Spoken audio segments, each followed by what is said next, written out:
that you can give to young writers in this day and age? Fiction or nonfiction? Fiction. For fiction? Write a great story. Story trumps everything. There's so many good writers out there, and I mean, here at this particular conference, there are dozens of really good writers, but we're looking for the one great story that just captures the imagination and makes me want to keep turning pages. I guess the advice would be, write a book that you would like to read. I guess that's one way to put it. And what is it about the last favorite book that you've read that kept you going, or staying up late at night and missing your deadlines or your classes, or not doing your homework, or whatever it is, because you were so into that story? Now go back and look at it again. What was it about that book that made you read? Do that in your book. Yeah. So I am going to ask the same thing for nonfiction too. Like, nonfiction, it's a different animal, because people buy books for entertainment, education, or inspiration. So it depends on what you're trying to do with the book. If it's your story of dealing with cancer, or if it's your story of dealing with the death of a brother or sister, or a struggle that happened in your life or your world, well, that's a different type of thing, whether you're expressing a how-to, or you're trying to work through what you experienced yourself. It's a very different kind of book. It's finding the niche and then writing to that very specifically. At the same time, I run into a lot of nonfiction book ideas that are actually really good magazine articles and not good books. They could be done in 1,500 words, and you're trying to do it for 50,000 words, and it's already said. When I teach this, I'll actually ask the class, how many of you started reading a nonfiction book in the last year and didn't finish it? Everybody's hand goes up in the room. And I'll say, well, why didn't you finish the book?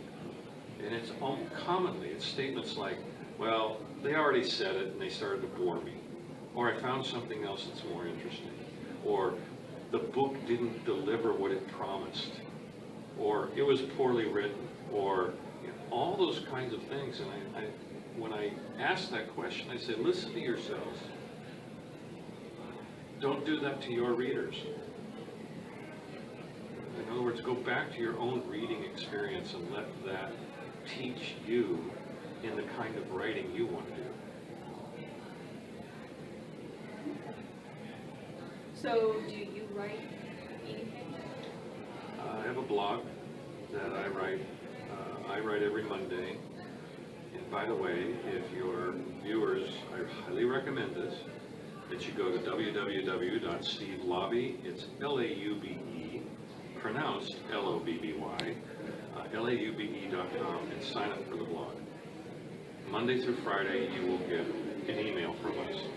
I write Monday, one of our other agent writes Tuesday, another agent writes Wednesday, another agent writes Thursday, and on Friday we do something silly, some fun video or some cartoon or something of that nature, kind of just to enjoy the weekend.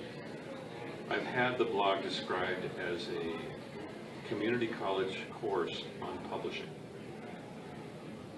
We talk about everything on the origin of the ISBN number. My blog last week was on what is trim size? What does that mean? And that means the size of the book. Is it this big or is it this big? And what makes the difference? And why is that important? And it's all these little integral things about the publishing world that every writer needs to know, but didn't know they needed to ask. Yeah, that's very helpful. I mean, I've never been published, but I mean, it's something I'm working towards. So this has been very helpful. And well, that kind of resource would really, we've got almost 1,400 posts on that blog that you can search on all sorts of topics. So you cover nonfiction and fiction? Everything. Oh, yeah. Everything from the spiritual life of the writer. What's it like when you doubt, when you're in the midst of writing a book? We do trivia things, we'll talk. Tamala Hancock Murray, who does Thursday, is an amazing expert in romance, the romance novel. And how do you write those kinds of books and write them appropriately? She does really good. My side is mostly business. Okay, that's very helpful. Okay, so I'll ask like 2 more questions before wrapping this up. For you, like, do you have, even though you just write blog posts and stuff, do you still have like writing essentials, like resources you turn to? Personally? Yes. Yes. Above my desk, I have over 500 books on the writing experience that I've looked at, either read or dipped into. But above my desk, I have Synonym Finder. Not that it's the thesaurus, partly because it's too hard to say, but I have the Synonym Finder. That is one of the secrets of creating great titles. When I'm brainstorming titles, I pull down the Synonym Finder and I start looking for words that will start generating ideas and thoughts, so that you're looking, oh, that's another way of looking at the word rain, and how could we do that, and turning it into titles.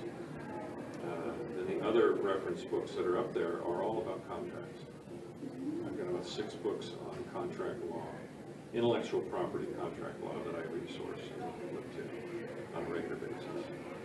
Because that's my primary, one of my primary jobs. So how can our viewers get a hold of you if they're wanting to send you their manuscript? Go to our website again, stevelaube.com, and follow the guidelines. You asked me earlier, what is one bit of advice? Maybe I should have answered that way. It's follow the guidelines.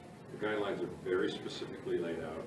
And here's the thing, every agency and every publisher has different guidelines. So you cannot create a cookie cutter proposal that will work for everybody. Customize your pitch to each place you're going to. It's like applying for a job. If you're going to apply for a job at Microsoft, you're not going to send them your application for John Deere tractor. It's not the same kind of company. Yeah, you might be maybe doing the same activity there, but you're going to want to make it look like you care about that company. So I get letters written to people that I don't know. Dear Mr. Fornbush, here's my proposal. Who's Mr. Fornbush? You didn't change the header on your letter because you were trying to do a cookie cutter thing and send it to a whole bunch of people. And no, customize it. Get to know who we are. We've actually posted on our agency's blog. All 4 of us have written a post on what we are looking for. Very specific.